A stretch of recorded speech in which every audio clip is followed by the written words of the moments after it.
Next, school is back in session and it's time for our annual MHS Fall Sports Preview Special. The September 2nd edition of Headliner starts now.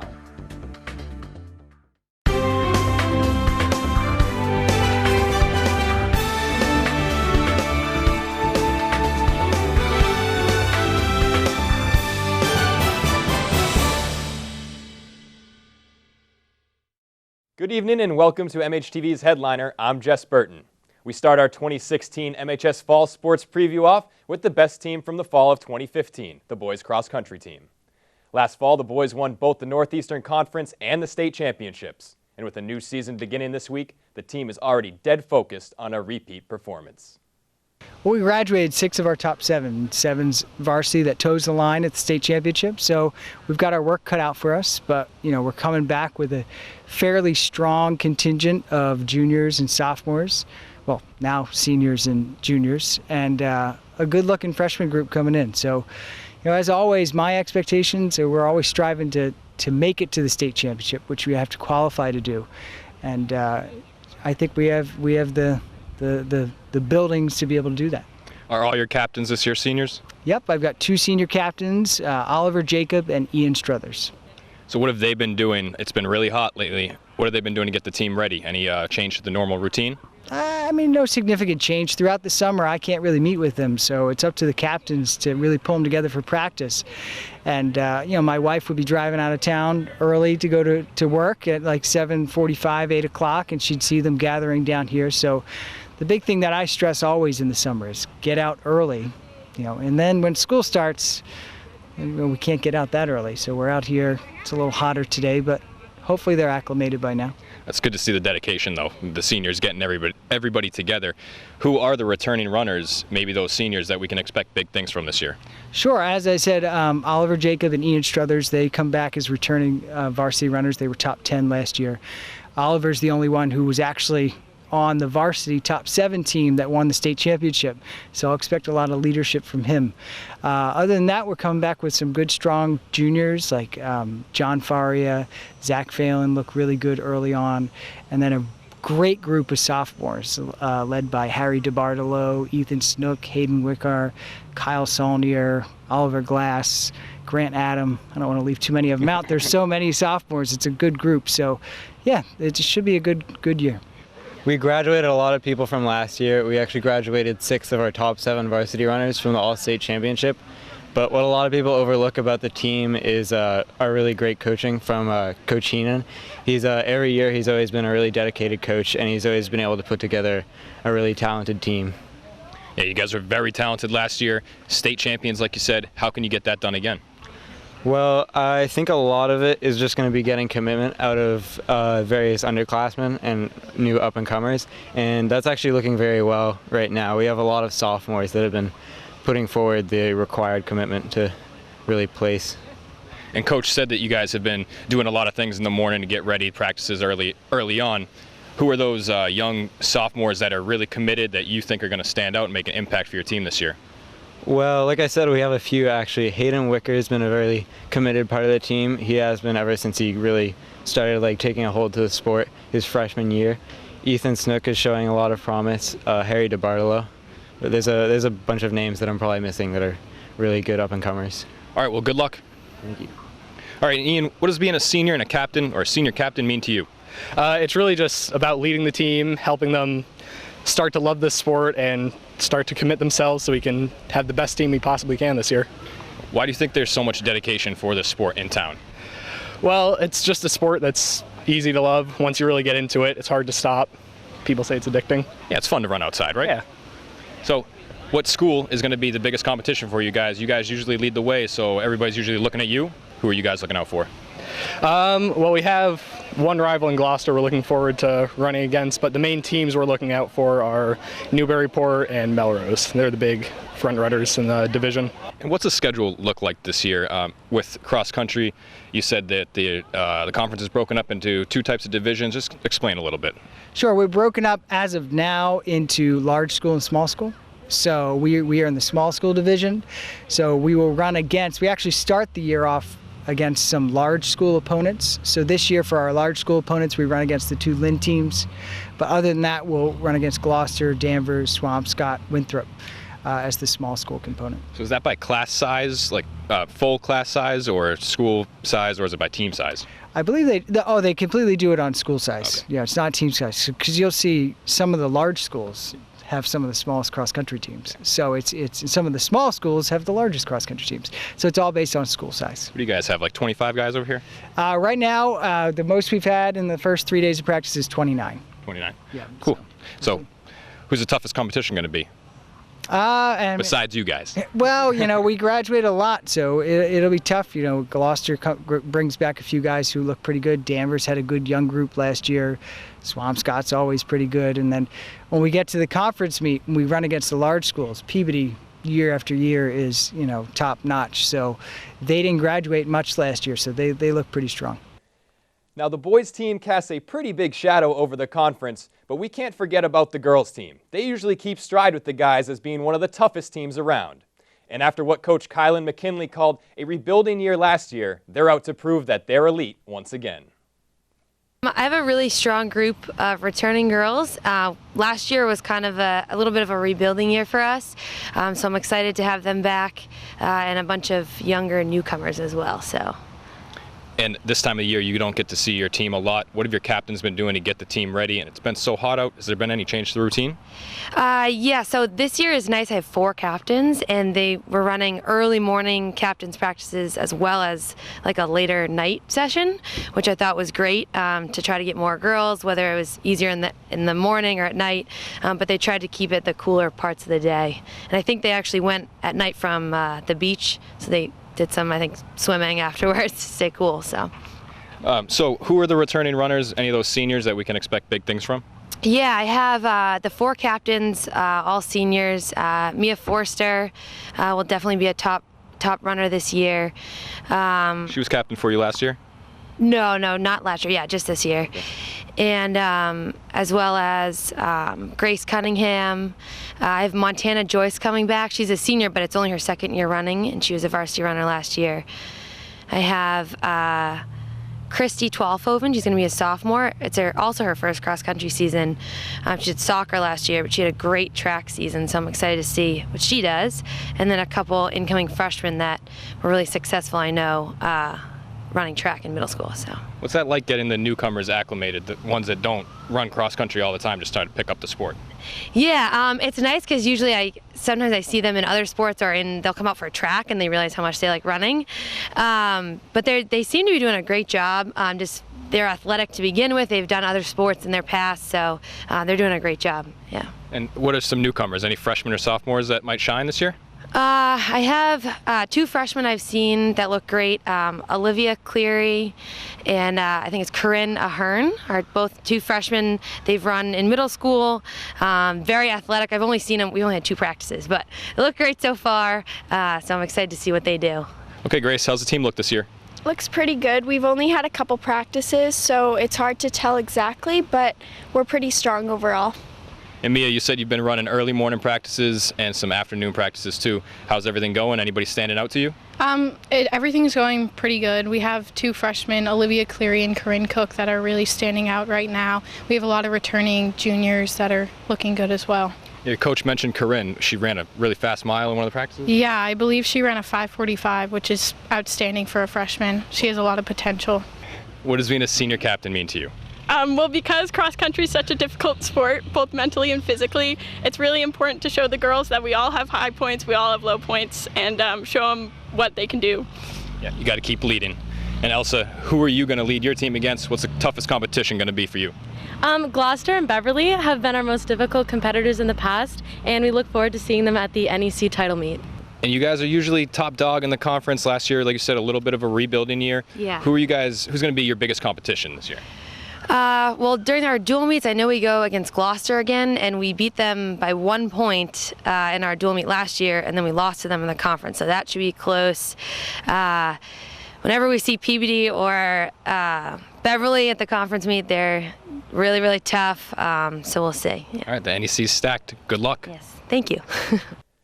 The girls' field hockey team is always a fun group of girls to interview, and maybe that's due to the high energy that Coach Linda Rice-Collins brings to the program and has for many years. She led her girls to the postseason last fall and has a great group of seniors for this season that are poised to lead them back to the tourney once again. All right, Mariah, how's the team look this year? Hi, our team looks really good this year. We've had captain's practices pretty much since June, so every week we've seen a lot of really talented players coming, especially there's a lot of freshmen that are coming up that are really talented, so we're really looking forward to this season. We have a lot of skilled players. And Katie, tell me about the captain's practices, what you've been doing to prepare, and some of those freshmen that she's talking about. Just obviously a lot of conditioning has been going on. We try to keep the intensity up a lot at practice, and we all encourage each other. We have some standout juniors like Alex Carlton, who's a veteran to the team, Carolyn Arthur. We're all pretty supportive of each other, and we're going to do pretty well this season. All right, well, good luck. Maddie, what does being a senior and a leader on this team mean to you? It means to lead by example, make the right choices, keep control of the team, encourage the girls, stay positive, and work towards all of our wins. And Ashley, who are the teams besides you guys? Everybody always looks at you, but who are the teams to beat this year in the conference? Beverly is always a good contender, and definitely Swampscott as well. The girls have come into preseason really strong, so our expectations are high. They made it to the second tier in the states last year, and we've lost a few good players, but we have a lot of strong returning players. Who are some of those returning players that we can look out for this year? The four captains that you just spoke to, Katie on defense, Ashley and Mariah on offense, and Maddie holding the center field. Well, they mentioned some newcomers, actually a couple freshmen and some juniors. Anybody that you've seen stand out so far? Well, we have a girl who has come from Germany, who's looking really strong. She is a sophomore. We also have returning all-star Alex Carlton. Her twin sister Hadley Carlton is looking really strong. We also have some extremely strong, talented seniors stepping into the holes. So it's looking very promising. It's been hot out here. How have you been kind of monitoring the girls, making sure they're staying safe and hydrated while they're running their captain's practices? We take a lot of quick breaks.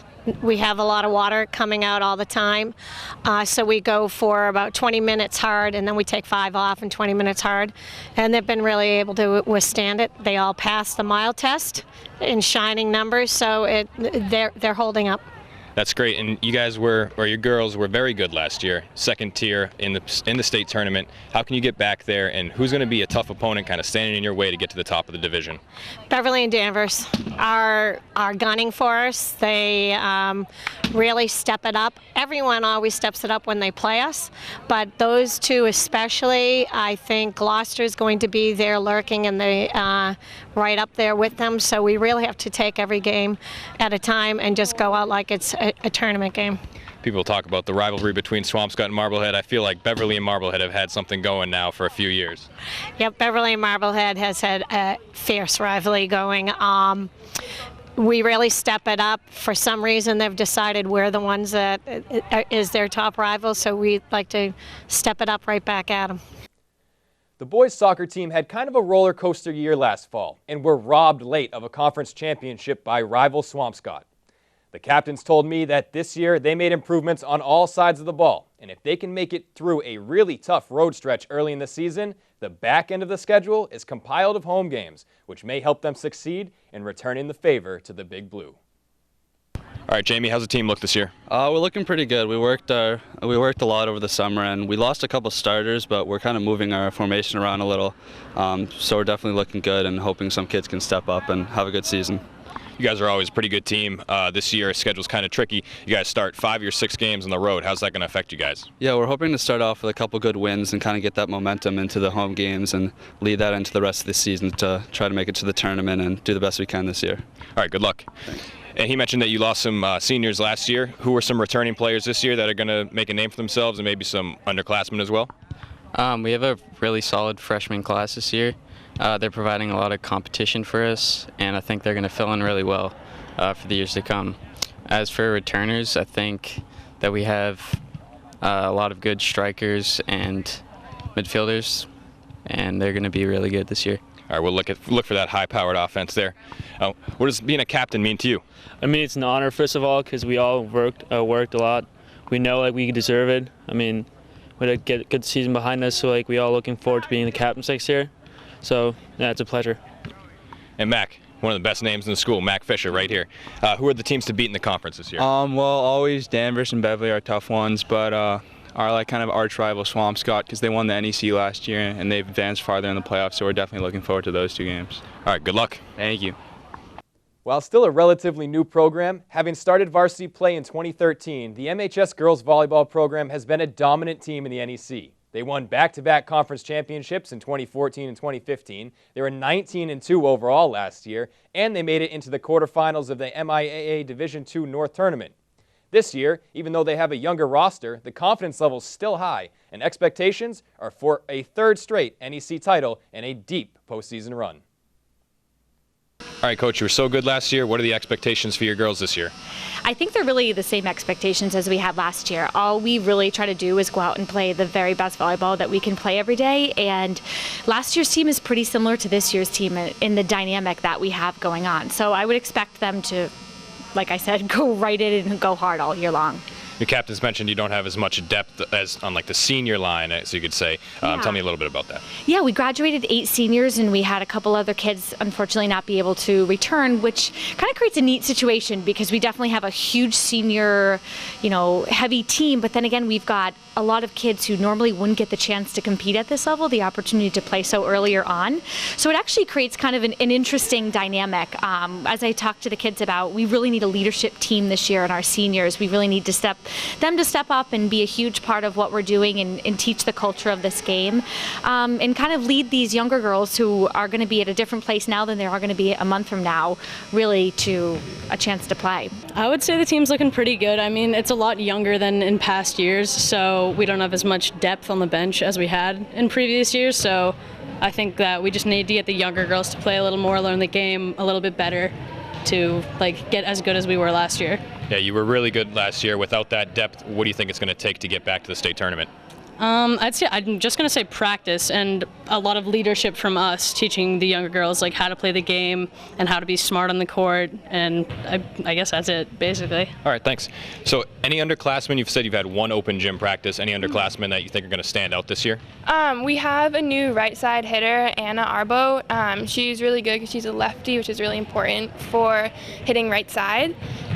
We also have 2 new sophomore setters, Izzy and Izzy actually. So they're really stepping up and helping the team out. What does being a senior leader mean to you? It means really leading by example and just showing the younger kids what we want them to do and what we want them to be in the future. All right, thanks. And you guys are at the top of the conference last year. Who's going to be the toughest competition on the schedule? Toughest competition in conference will probably be either Peabody or Danvers, but when we get outside of conference, we have Bishop Fenwick, Milton, different competitions lined up that our coach gives us, so we have a little bit more of a challenge, which is nice. I really think that the depth that we have on the court and our starting lineup is pretty much almost the exact same as what we had last year, with the addition of some really great players. Beyond that, we're young, which is, I think, a pretty neat place to be in.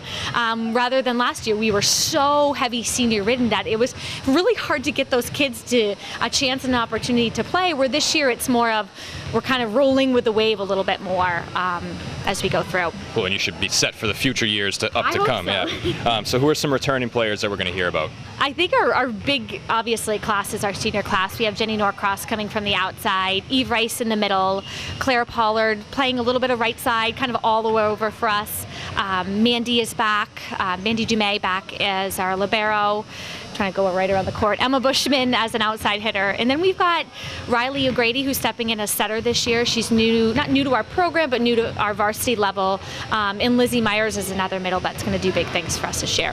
One of your captains mentioned 2 girls named Izzy that are juniors or sophomores that might make a name for themselves? Yeah, they're sophomores. We had an interesting setting situation come up, and we kind of thought, we've really got to get our kids to play at a high level. So we're having kind of rolling teams this year where we have kids playing JV and varsity matches. We have kids participating in both practices, and I said to the kids, our #1 goal this year is we want everybody to play. It doesn't matter what level you play at, we just want you playing a lot of volleyball, so that's our goal. That's good, and you guys have been been top of the conference like last 2 years in a row. Who's going to be the toughest opponent for you to get back there this year? Yeah, Danvers is definitely our toughest opponent in season. Outside of it, we went really crazy with our out-of-season schedule. We're taking the kids up to upstate New York to a place called Burnt Hills to really battle with the best teams in New York State, which is a crazy new level that I think they're going to really enjoy seeing. We're playing Bishop Fenwick out of season, out of league, Hamilton Wenham, Milton again, and Masco, which are 4 highly competitive teams that we really need on our schedule to make a run for the offseason. The football team had another incredible season last year, falling short of the Division III Northeast Championship by losing to Danvers by just a touchdown. This year's team is looking forward to their rematch with the Falcons September 23rd at the Big Bird's Nest, and although the team has some big holes to fill left by graduation, Coach Rudloff and his captains feel they can make a run for the title once again. So far, we've had some great practices. We started out last week 2 days early. This year, the MIA switched up the way they were doing things, gave us 2 extra conditioning practices. So we've had a total of 11 practices to this point in 1 scrimmage, and we've got a lot of work in, so it's been very productive. Now, you've lost some of your major players to graduation. Who are you expecting to step into those roles? Well, we're fortunate that we're returning some very good skill players. We lost a lot of kids on the offensive line. We obviously lost a very good two-way player in Mark Cohen and a very good quarterback in Garrett Keogh. So those are going to be difficult to replace. As I said, we've got a ton of skill on the outside, but we've got to find some offensive linemen and figure out who our quarterback's going to be. Any newcomers that we should know about?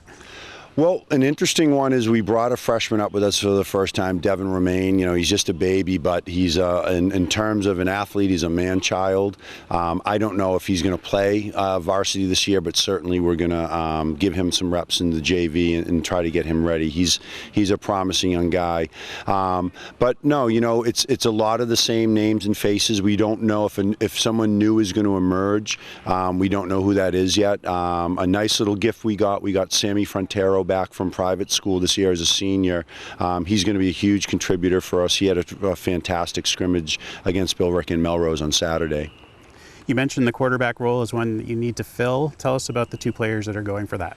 Well, it's, really everyone's going for it right now. We have 2 seniors that should win the spot. If they do what they're supposed to do, they should win it. That's the way it goes. The seniors have had the experience. They got all the JV reps last year. So they should, one of those 2 should emerge. We didn't have the greatest, unfortunately for the quarterback, since we don't have the world's greatest offensive line yet, it makes their job tougher. So they had a difficult time on Saturday making their reads, but they were able to get some things done. Drew Galley, Thomas Rocket, got the reps on Saturday and were able to do some nice things. They did some things poorly too as well, and that's to be expected in the first scrimmage. But we have 3 juniors and a sophomore also that we'd like to think that everyone's competing for the spot. We have 2 more scrimmages to go, and hopefully someone steps up during that time. I love our 4 captains. I think so far they've been great leaders. Jason Lopez, Bo Millett, Manning Sears, and Harry Craig are 4 kids that work very hard. They're good listeners with the coaching staff. They're easy kids to coach, but at the same time they're going to be good leaders with their teammates. So we're very pleased with the kids that got selected as captains this year. Everyone's looking great. A lot of competition this year. No one really has a job won yet. Everyone's competing, and it's great to see. And thus far in practice, everyone's looked great. And the scrimmages, we played a couple great teams, so definitely getting us battle tested, ready for the season. Your team always seems to come into the season with some big shoes to fill, but you always do a good job of getting them filled. Why do you think that is? Just the leadership always of the seniors. The past, since I've been a freshman, has always been great. You look up to the guys older than you, and you learn from them. And then eventually, when it's your time and they graduate, all the stuff that they've taught you and you've learned from them just really helps out, and easy to fill in the shoes. Manning, tell us what has the team been doing over the summer to prepare for the season? I think the loss in the playoffs against Danvers last year was a big eye-opener for us because we know that's a game we can win. So this summer we made it a huge priority to stay in the weight room, get our workout in, and we had Coach Goodhue from Beverly come to us, and now he's our strength and conditioning coach, and he was at the high school all summer leading the lifts and workouts, and that's obviously shown a benefit for us in the field. We're in shape. So basically just stay in the weight room and conditioning and making sure our bodies are ready for the season. Did you have good participation rate? Yeah, we did. We had a large number every single morning. We were at 6:30, and that didn't, turn anyone away. We can tell we have a good group of kids here who are dedicated, and they're in it for the long haul. All right, Harry, what games on the schedule are you looking forward to most this season? This year, I'd say the first one probably against Walpole, a home opener on Friday the 9th, and probably getting back and playing against Danvers, which was a tough loss for us last year, so it's always good to come back and hopefully, beat them. They're a great team and should be a great game. Do you see any other teams on your schedule as being tough to beat this year? Yeah, I mean, all the teams that we got, the NEC is really strong this year. Beverly's very good, and all those teams, Lynn English, they're bringing a lot back, so, I mean, all those games should be some tight ones. All right, so Jason, you're one of 4 captains on the team this year. What do you see your role being? As one of the captains, one of the roles that I see myself as is getting everybody pumped up, using my passion towards the game, my passion towards the team, and really getting all the energy flowing, getting everybody excited and preparing for the game. And what are the goals for the team this year? The goals for the team are definitely to do well. Hopefully, I pray that we're going to make the playoffs, hopefully go forward as well. So hopefully we do well then. Who do you see as the teams to beat in the conference this year? It's pretty clear. It's Danvers. Again, they're returning just about everybody except a couple of key linemen. I think that game is going to be critical for us because, they challenge us on defense and they do some interesting things on offense. So I think both for the coaching staff, for the kids football-wise, and we'll get a chance to see how hard the kids worked in the weight room because that really was a weight room matchup for us. They were stronger than us last year, and so they ended up winning that playoff game. Now you mentioned there were some changes to the rules in the way that you can do your preseason practices and practices during the season. How have those affected you? No, to be honest, not really. What it did was the changes that were made were for, I think, really some schools that did not put a lot of emphasis. For example, an inner city school that isn't able to get the kids together to condition over the summer, they're adding those practices in for those kids. Our kids, did a very good job. We had about 90% attendance at our summer conditioning, and so our kids didn't need it as much. We almost could put the helmets and pads on right away. But it did give us an extra 2 days to be with the team and have the team organized. So I think we had a lot more in by the time we got to the first scrimmage than we had in the past, but that's really about it. Unfortunately, we were unable to catch up with the golf or girls soccer teams this week, but we will feature them on a future edition of Headliner. And remember that the MHTV Sports Crew has the season covered again this year, featuring boys and girls soccer, field hockey, volleyball, and football games brought to you by our community partner, National Grand Bank. Make sure you check our weekly program schedule in the Marblehead Reporter or on our website, marbleheadtv.org, for dates and times. And again this season, we'll be announcing the Marblehead Fitness Center Player of the Game at the conclusion of each match. And that wraps up our annual MHS Fall Sports Preview edition of Headliner. John Caswell returns next week, and I'll be back with scores and highlights from the first week of action. I'm Jess Burton, and I'll see you next week with more good news.